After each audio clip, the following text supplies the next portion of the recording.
Welcome back to Peerankippada guys. അപ്പോൾ ട്രാൻസ്ഫറിൻ്റെ last വീക്കിലാണ് നമ്മളിപ്പോൾ ഉള്ളത്. അപ്പോൾ നമുക്ക് മേജറായിട്ട് ഇപ്പോൾ ഓൾറെഡി തന്നെ നമ്മൾ 4 സൈനിങ് നടത്തി. പിന്നെ 6ഓളം ആൾക്കാർ നമ്മുടെ ക്ലബിൽ നിന്നും ഗുഡ് ബൈ പറഞ്ഞ് പോയിട്ടുണ്ട്. പിന്നെ ഗൈക്കറസിൻ്റെ ഹിയർ വീക്കൊക്കെ വേണ്ടി നമ്മൾ വെയിറ്റ് ചെയ്യാം. അപ്പം അതിനെക്കുറിച്ചൊരു ചെറിയൊരു വീഡിയോ ചെയ്യാനാണ് ഞാൻ ആഗ്രഹിക്കുന്നത്. അപ്പം നമുക്കറിയാം ജോർജീനിയോ ഫ്ലെമിംഗോയിലോട്ട് പോയിട്ടുണ്ട്. അതുപോലെ തന്നെ നമ്മുടെ മാർക്യൂനസ് ക്രുസേരിയോ എന്ന് പറഞ്ഞ ഒരു ക്ലബിലോട്ടാണ് ക്ലബ്ബ് മാറിയിരിക്കുന്നത്.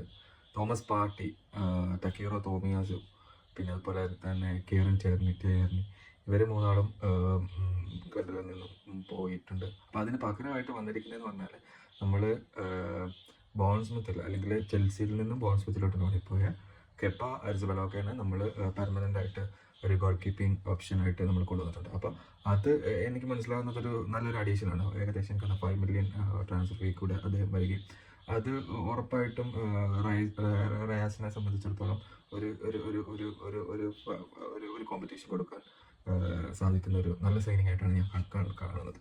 മറ്റെന്ന് പറയുന്നത് മാർട്ടിൻ സുബിമെൻഡി. ആർട്ടേറ്റയുടെ one of the major target ആയിരുന്നു മാർട്ടിൻ സുബിമെൻഡി. റയൽ സൊസൈറ്റിയിൽ നിന്നും എത്തിയിട്ടുണ്ട്. അദ്ദേഹം ഒരു ഡിഫൻസീവ് മിഡ്ഫീൽഡറിനുപരി ഒരു സെൻട്രൽ മിഡ്ഫീൽഡിംഗ് റോളിലായിരിക്കും കളിക്കുന്നത് എന്നാണ് ഞാൻ വിശ്വസിക്കുന്നത്.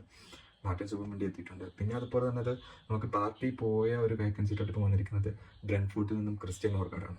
നോർഗാർഡിനെ സംബന്ധിച്ചിടത്തോളം ഒരു എക്സ്പീരിയൻസ്ഡ് ക്യാമ്പയിനറാണ്. അപ്പം അദ്ദേഹത്തിന് ഒരു CDM റോളിൽ കളിക്കാൻ കഴിയും, അല്ലെങ്കിൽ ഒരു ഡെക്ലാൻ റൈസിന് ഒരു കവറായിട്ട് അല്ലെങ്കിൽ അദ്ദേഹത്തിന് പകരമായിട്ടും കളിക്കാൻ കഴിയുമെന്നാണ് ഞാൻ മനസ്സിലാക്കുന്നത്. പിന്നെ മറ്റൊരു സൈനിങ് ഏറെ ആഴ്സണൽ ഫാൻസിന് ഇടയ്ക്ക് തന്നെ രണ്ട് രീതിയിൽ അഭിപ്രായമുള്ള ഒരു സൈനിങ്ങാണ് നോനി മഡ്വക്കേഡ്. അതും ചെൽസിയിൽ നിന്ന് വന്നൊരു പ്ലെയറാണ്. അദ്ദേഹത്തിന് സൈനിങ്ങായിട്ട് ബന്ധപ്പെട്ട് ആഴ്സണൽ ഫാൻ്റെ അടക്കത്ത് തന്നെ ഒരു മുറിവുറപ്പുണ്ടായിരുന്നു.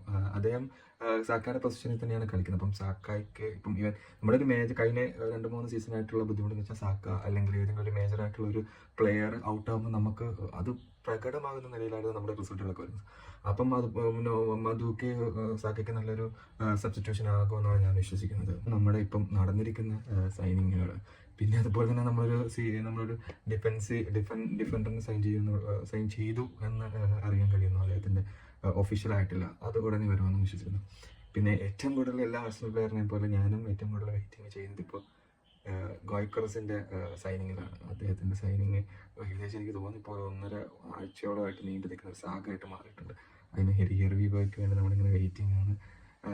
Let's see how it will go. എത്രയും പെട്ടെന്ന് തന്നെ അത് ഉണ്ടാവട്ടെ എന്ന് വിശ്വസിക്കുന്നു.